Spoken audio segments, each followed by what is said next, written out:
Saudações de paz, que Deus possa abençoar a todos, trazendo paz, alívio e conforto ao vosso coração. Estou aqui com o pastor Isaías Ferreira e ele vai mandar um abraço para vocês aí. Meu querido Marco, é um prazer estar aqui com você para prosearmos um pouquinho. Saudações em Cristo Jesus, a paz do Senhor a todos vocês que acompanham aí o trabalho do Marco, seu canal e aqueles que vão nos acompanhar também. Glória a Deus, prazer é todo meu. Inclusive, nós estamos aqui no Seminade, na escola do pastor Isaías, onde ele forma alunos e pastores de todo o Brasil e fora do Brasil também, né, pastor? Sim, o Seminário Teológico das Assembleias de Deus é um seminário confessional pentecostal que atende à necessidade do ensino e a formação teológica para pessoas que querem servir com maior utilidade no reino de Deus, não só de língua portuguesa, mas também em espanhol, e agora estamos expandindo para o inglês. Glória a Deus por isso. E como que começou esse negócio do Seminário? de ser um professor e principalmente o Seminade, como nasceu? Na verdade, desde a minha infância, eu sempre tive essa vocação, né, para ensinar. Sempre gostei de ensinar. Eu nunca tive aquela reserva, né? Tem pessoas que têm um pouco de vaidade, tem um pouco de restrição de passar conhecimento. E eu, desde tenra idade, eu sempre gostei de transmitir aquilo que eu conheço. E às vezes, eu ficava muito satisfeito quando eu via a pessoa que aprendia algo comigo fazer melhor do que eu. Então, desde pequeno, eu sempre gostei de ensinar alguma coisa nova. Aos meus 14 anos, eu tive uma intensa crise de fé, mesmo que eu tive uma experiência do Espírito Santo, mas eu tive uma intensa crise de fé. E aí foi aonde que eu comecei a estudar teologia, e estudando teologia, eu, na mesma classe, acabei ensinando, né? O professor, na época, ele não pôde mais atender, e como eu tinha um desenvolvimento, vamos dizer assim, promissor, né? Eu comecei a revisar as próprias apostilas do curso e comecei também a ensinar. Quando eu fui pastorear uma igreja em Zacarias, né, uma grande cidade de Zacarias. Eu nunca ouvi falar. É uma cidade aqui do interior de São Paulo, próxima a Buritama. Naquela ocasião era a Igreja Assembleia de Deus, e era uma igreja que estava bastante sofrida. Então, eu vi a necessidade de ensinar algumas pessoas na recepção, a dirigir culto, né? E lá eu tinha dois companheiros. Eu tinha a irmã Maria, que ela tocava guitarra, e o Duda, que era o esposo dela, que atendia na porta da igreja. Tinha lá também alguns obreiros que eram meus companheiros de púlpito, mas a igreja ela carecia de escola bíblica dominical. Então ali surgiu a ideia de trazer um ensino mais prático para o ministério, e a partir daí, anos depois, foi surgindo com mais corpo o seminário teológico. Ou seja, surgiu a partir de uma necessidade. Uma necessidade. E hoje o senhor atua nessa área, vai fazer quantos anos? Vai fazer 12 anos, 12 anos que eu atuo na área do ensino teológico. Isso me aprimorou muitas coisas, né? Porque a teologia, ela é uma ciência, ela não é doutrina. Sim. E como toda ciência, ela deve ser aperfeiçoada. O docente, o professor que atua na área do lecionar, da docência, ele nunca pode estar estagnado. Então, ele precisa sempre se aperfeiçoar, se atualizar. E no meu caso, isso me ajudou muito, né? Tanto que o campo da teologia foi a base, o chão, para depois eu entrar em outras áreas acadêmicas. E o senhor tem uma área específica que o senhor gosta de ensinar? Bom, eu sou apaixonado pela teologia sistemática. A teologia sistemática, ela é, de todas as matérias, disciplinas, a mais complexa. Por quê? Ela envolve a espinha dorsal do cristianismo, da fé cristã, daquilo que confessamos. Então, a teologia sistemática trabalha exclusivamente com as doutrinas. e eu me identifiquei muito. Gosto demasiado da história, gosto demasiado da geografia, geopolítica bíblica. Tudo isso está interagido. A filosofia, mas a teologia sistemática, ela é o corpo teológico que envolve, que inclui todas essas outras disciplinas. Então é a área que eu mais gosto de atuar. E hoje o senhor já formou, tem noção de quantos alunos o senhor já formou? Já? O ano passado, quando nós fizemos um censo, nós tínhamos em conclusão já de 1.500 e alguns quebrados alunos, 1.500 e pouco alunos que passaram no seminário, estudaram no seminário e concluíram. Isso de língua portuguesa e hispânica. Glória a Deus. Pastor, hoje nós estamos vivenciando situações acho que um pouco menos complicada em certas partes, mas bastante complicada em outras partes por falta de o próprio conhecimento. Acho que a falta de conhecimento chega a cegar pessoas de vez em quando.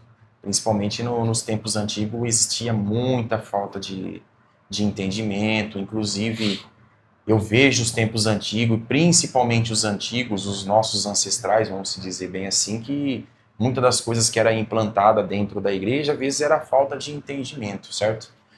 Hoje, eu acredito que mudou muito tecnologia, o YouTube, o Google, hoje tem inteligência artificial, hoje você conversa com ela hoje, às vezes você tem uma dúvida, você consegue conversar com ela e ela dá até base bíblica para você fazer pesquisa e você mesmo ter a sua própria conclusão. Mas ainda há uma necessidade em conhecer, em saber.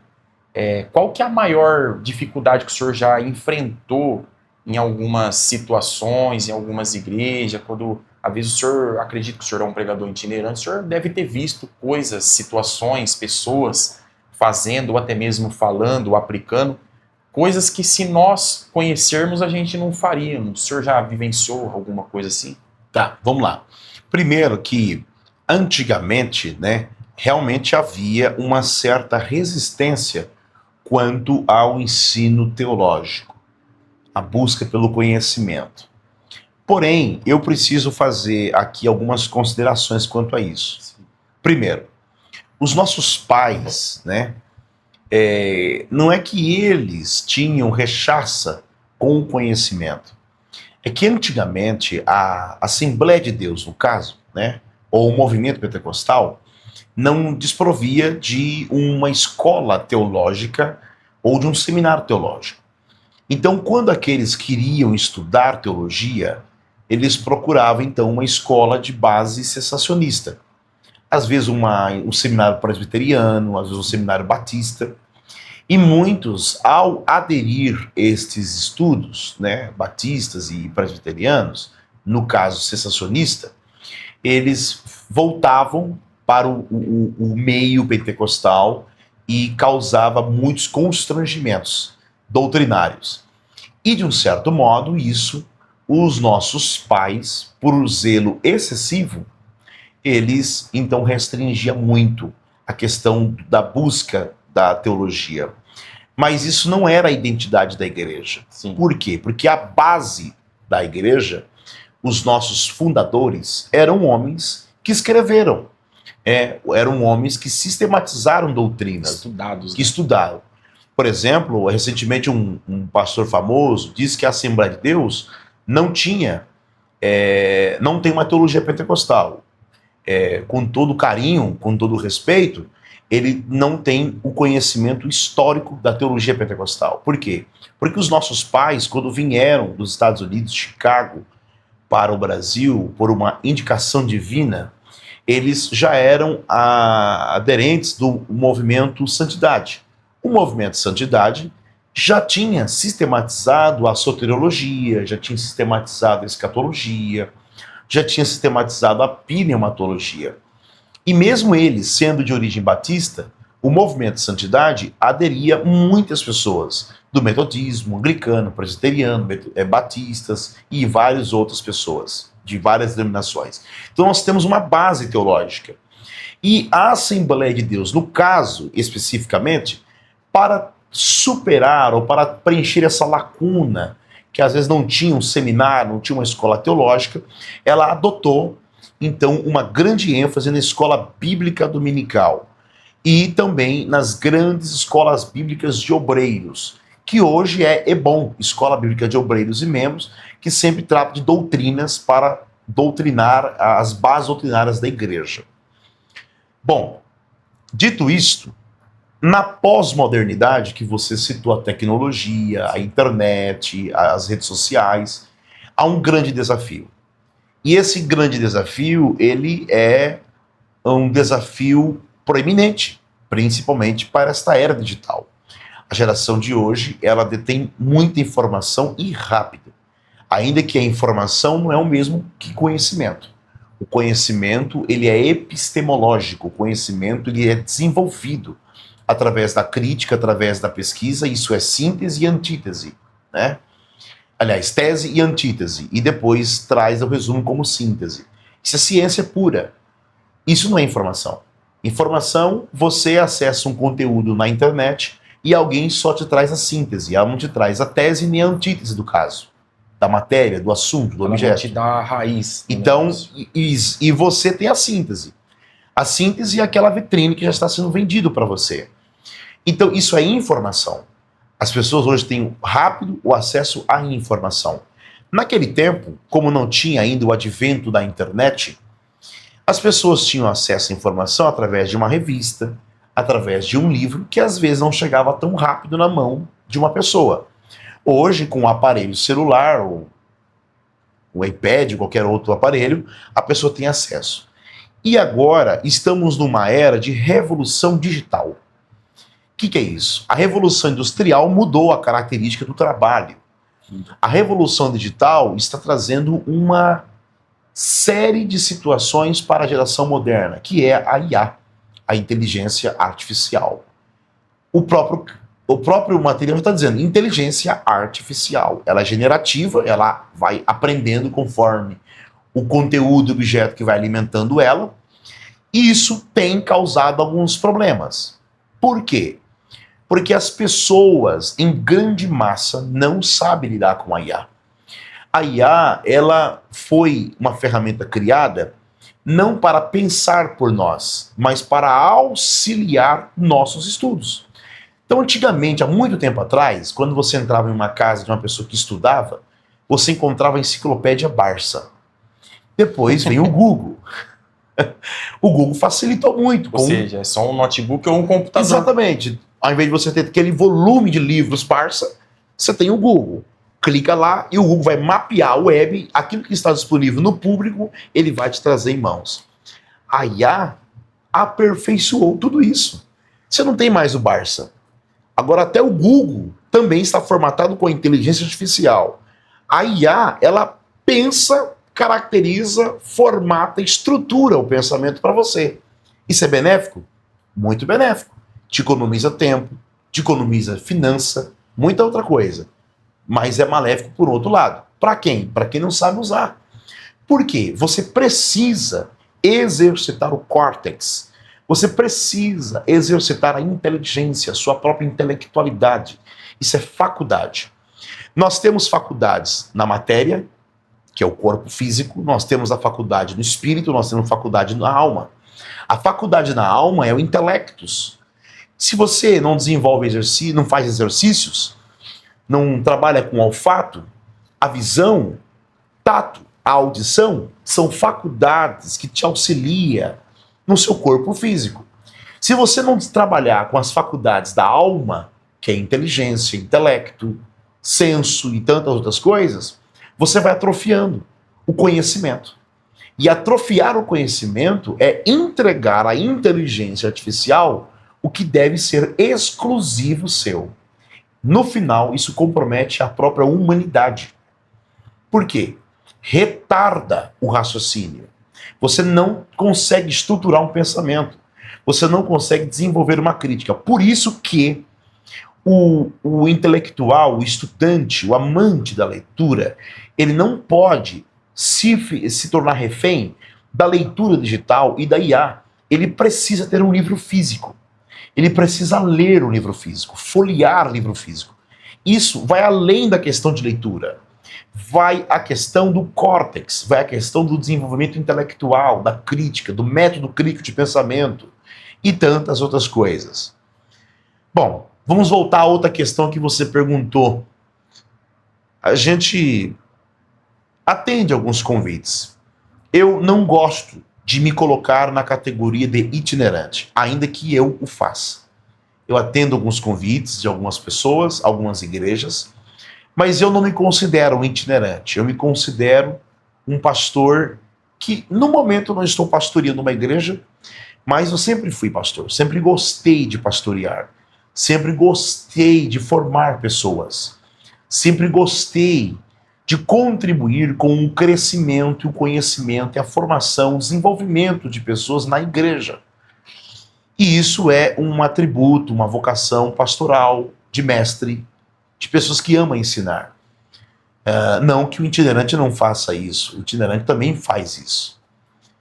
No entanto, muitos problemas que eu já vi, e uma expressão que eu uso muito em sala de aula, bagaceira, muita coisa errada que eu já vi, foi por falta de conhecimento. Eu já vi comportamentos indecorosos, posturas indecorosas, falas indecorosas, até de líderes, pastores, pregadores, pseudos ensinadores, pessoas que têm se comportado de uma forma indecente com a igreja e também até questões que envergonha, né, a igreja e até envergonha e compromete o corpo de Cristo. Agora, nós vivemos uma época muito imediatista, pragmatista. As pessoas não querem passar por um processo de formação, de amadurecimento, de desenvolvimento. A fome, a ganância, a sede de muitas instituições, de muitos lugares, de ter alguém para atender uma meta, para atender uma demanda, tem sido muito maior do que o compromisso e a responsabilidade de formar pessoas específicas para o trabalho específico. E isso tem sido tão comprometedor que tem colocado pessoas sem preparo para ocupar, fazer, pregar, ensinar, administrar, dirigir, presidir, sem a capacidade, sem a habilidade, sem o preparo, sem a formação para aquela tal tarefa. É porque assim, hoje em dia o pastor Wagner, ele fala que hoje nós estamos na era do 2.x, né? As pessoas querem as coisas muito rápido demais. Até eu que sou editor de vídeo, de vez em quando eu mando mensagem que eu já mandei até pro senhor, não só pro senhor, como para outras pessoas. Às vezes a pessoa fala, edita um vídeo aí para mim, só que o vídeo tem 15, 10 minutos, às vezes até 20 minutos. Eu falei, cara, esse vídeo aqui não vai viralizar, não vai ter engajamento, não vai atrair uma visibilidade. Porque as pessoas hoje estão acostumadas a algo objetivo, é direto ao ponto.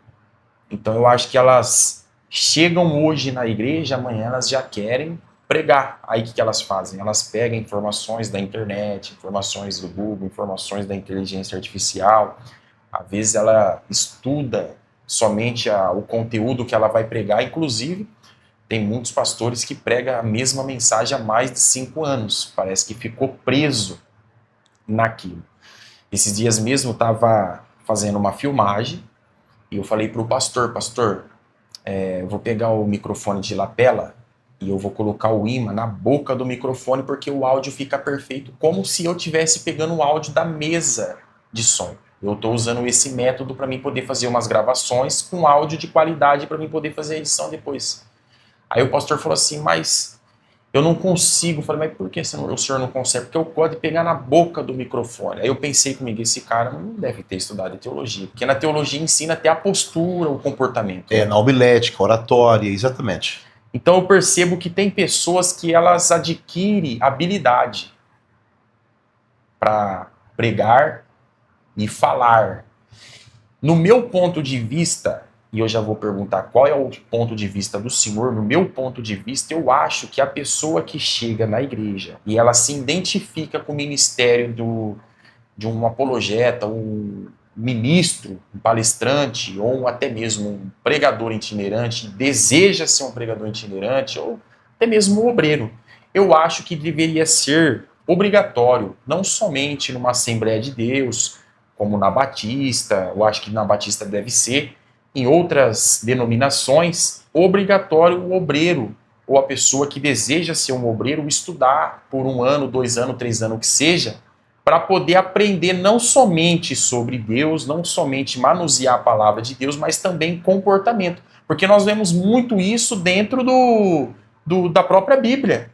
Inclusive, quando Davi foi buscar a Arca da Aliança, deu errado. Por quê? Porque eles queriam conduzir, levar a Arca da Aliança erroneamente. No livro de Levíticos mesmo, eu acredito, que se eu não me engano, que lá ensina muito como se deve fazer as coisas dentro do templo. Então eu acredito que nos dias de hoje, principalmente nos dias de hoje, a gente poderia implantar essa questão. Chegou na igreja, deseja ser um pregador? Top! É melhor ter mais um pregador do que mais um bar aberto. Mas o senhor precisa passar por um momento, por Escola, um período de estudo. Porque era assim nos tempos antigos. Nos tempos antigos, eu li na Bíblia que os profetas, eles ensinavam os filhos dos profetas, era ensinado praticamente, e só com 30 anos eles podiam exercer a sua função eclesiástica.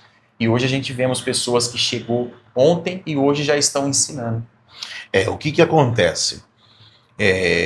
Algumas igrejas sérias, elas ainda têm aquilo que nós chamamos na linguagem moderna o processo de integração. Mas na grande maioria não tem isso aí. Isso é importante. Se uma pessoa chega e ela já é obreiro, né, de uma outra denominação, já é pastor, por exemplo, a igreja presbiteriana, ela passa por um processo ali de adesão, ele vai ser sabatinado, ele vai ter uma pastoral, um discipulamento com ele, com uma igreja batista e etc. Há algumas igrejas Assembleia de Deus também que ainda preserva isso. Por exemplo, a Assembleia de Deus em Pernambuco, uma pessoa que vem de um outro estado, de uma outra região, e ela já é um ministro, né? Em determinados casos, raramente ele é recebido como ministro. Então ele vai passar aí por um período de muito tempo de integração. Agora, dentro do nosso contexto de hoje, da nossa realidade de hoje, de agora, aqui, hoje, eu vejo que é sim necessário uma pessoa que ela já é convertida, já é batizada, já tem a sua confissão de fé, e ela só está imigrando de uma denominação para outra, e ela deseja atuar na atividade do ministério, na pregação, no ensino, qualquer outra área, é importante sim que essa pessoa passe por um processo de integração. Isso implica que ela vai ter ali um período de adaptação. Se é isso que ela quer, ela também concorda com a visão daquela igreja, daquele trabalho, mas por outro lado também outra questão, a igreja está pronta, preparada para fazer isso? Para dar esse discipulamento, esse processo de integração? Ela tem essa estrutura acadêmica, ela tem essa estrutura teológica, ela tem essa estrutura pastoral, presbiterial, para dar isso ao que chega, ao que vem e ao que vai se integrar a esse ministério? Então, são ambas questões dos dois lados, tanto do lado institucional da igreja, quanto do lado daquele que está aderindo a esse ministério. Aí é que eu falo. Por isso há necessidade de ter uma escola teológica como essa. Exato. Só que daí depois que a pessoa... Porque se a igreja local não tem como, talvez, oferecer um curso teológico, ou não tenha também uma pessoa com habilidades para dar um curso teológico, porque também não pode colocar qualquer um para ensinar, tem que ser uma pessoa específica, tem que ser uma pessoa preparada. Acredito que tem que ser uma pessoa que estudou para isso, que se formou para isso. Existe a necessidade de ter uma escola teológica e a igreja procurar uma escola teológica e falar para o cidadão, ó, você quer ensinar? Você quer ser ensinado? Você quer aprender? Existe uma escola teológica, então você vai ser enviado para lá para, no mínimo, aprender um básico. Exato. Um básico. Só que daí entra aquele detalhe, né?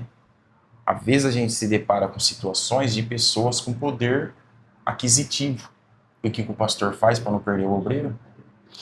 Às vezes inclui essa pessoa no rol e sem observar essas questões, dá campo, né? E isso em todos os lugares acontece isso, muito. O que acontece? Às vezes vem uma pessoa de uma outra denominação, e esse é o maior problema hoje das nossas igrejas no geral, tá? E é claro que eu não posso generalizar, óbvio, mas o grande problema que ela chega com uma credencial de pastor. Ela chega com uma carta daquela outra denominação. Então o que se presume quando vem já com todas essas credenciais? Se presume de inicial, que ela já tem a formação. Se presume que ela já tem toda a bagagem necessária. Mas 90% ou mais é uma falsa presunção. Por quê? Porque as igrejas não estão preocupadas com isso. Na grande maioria. Não estão preocupadas com essa formação. E não é só formação teológica. É uma formação do chão, da experiência, da vivência. Por exemplo, eu, na minha infância, pertencia à igreja pentecostal Deus e Amor. A igreja Deus e Amor, ela não tinha naquela época uma escola teológica. Mas uma pessoa que desejava ser obreiro naquela igreja, eles tinham lá o período de oração. Então, o rapaz, o jovem, o homem que queria ser obreiro, ele passava por um ministério que ele chamava de Ministério de Daniel. 6 meses orando, todos os dias, de segunda a segunda, ele tinha que estar na igreja das 6 às 7 ou das 7 às 8. Meu Deus. Ele tinha que orar 1 hora e depois, antes do culto começar. E depois o culto começava e orava mais 1 hora. Então, de segunda a segunda, durante 6 meses, ele tinha que passar por esse crivo. E assim, era o homem contra a mulher. A mulher queria ser obreira, ela tinha que passar. Eu não vou criticar isso, porque era um meio pelo qual eles filtravam também os que iriam adotar o ministério de obreiro na igreja. Eu vejo que a igreja, ela tem que fazer isso, ela tem que exigir isso. Não é só chegar lá com um certificado. Qualquer um pode imprimir um certificado. Não é só chegar lá com um documento, com uma credencial. Ela precisa exigir esse critério.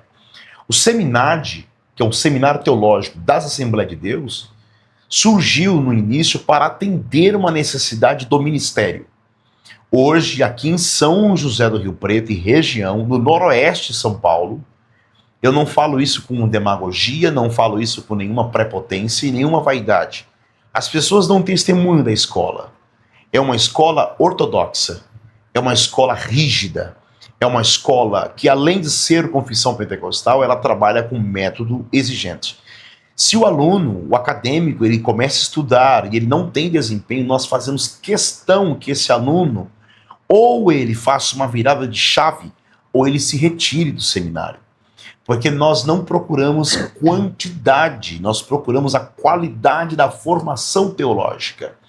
Hoje nós temos aqui 2 jovens que são seminaristas internos, que estudam no seminário, moram no seminário.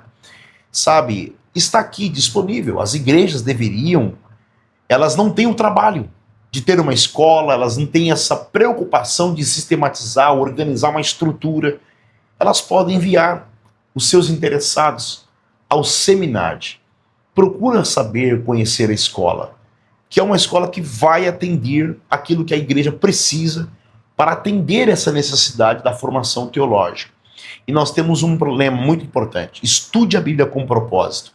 Dentro disso, qual que é a nossa orientação?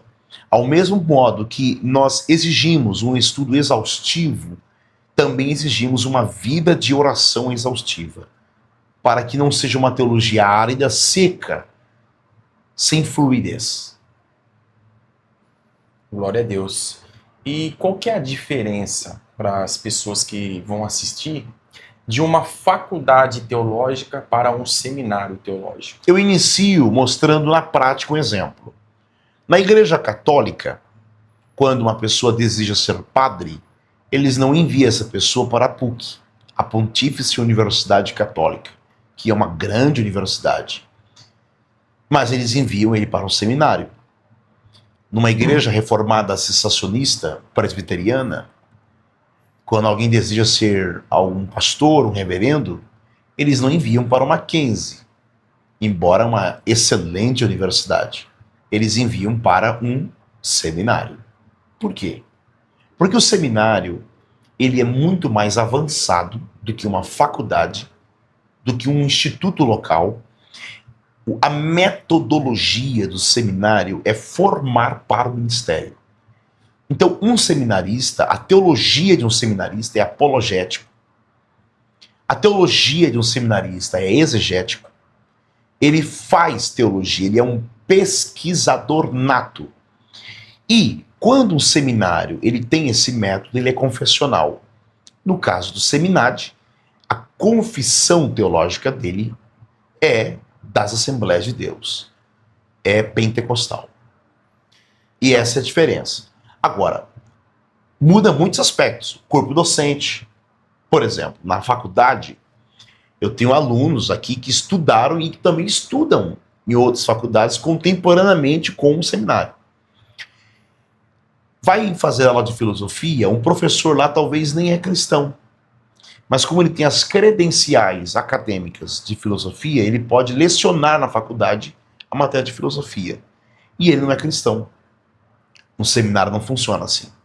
Aqui no corpo docente, todo professor, ele tem que ser de confissão pentecostal. No caso do seminário, não deve ser calvinista, não pode ser calvinista. Ele tem que ser, no mínimo, arminiano, nem que se for o clássico. Ele tem que ser continuista e ele tem que estar alinhado com a confissão de fé das Assembleias de Deus. Então já é um seminário confessionado.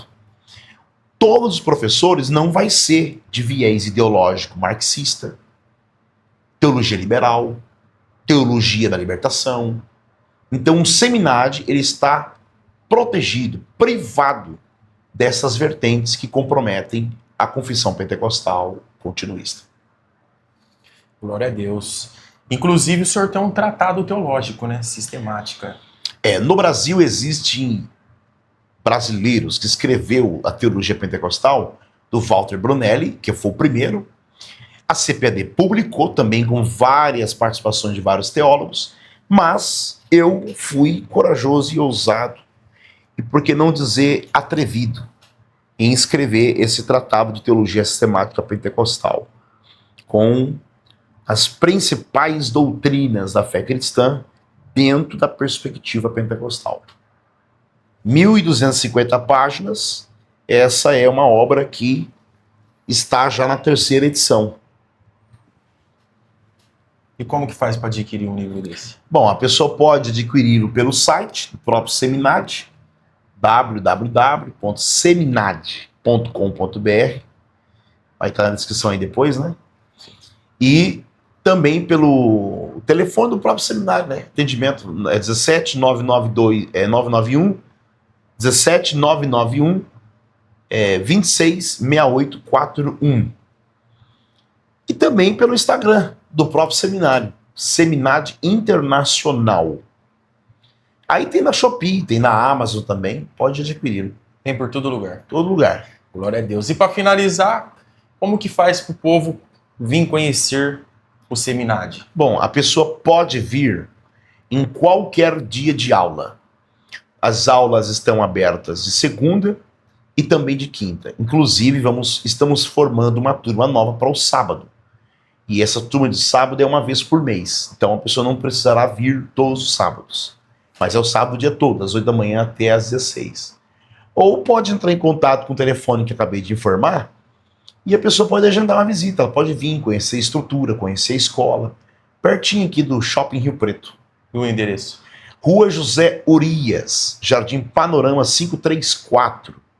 Perto da Avenida Juscelino Kubitschek, perto do HB, Hospital de Base, perto do Shopping Rio Preto. É um local muito conhecido e acessível. Centro da cidade, pelo jeito. Centro, bairro Nobre. Glória a Deus. Pastor, Deus abençoe. Prazer todo meu. Obrigado pela oportunidade de entrevistar o senhor e poder conhecer um pouquinho mais. Amém. O prazer foi todo meu e sempre que quiser, estamos aqui à disposição. Amém. Glória a Deus.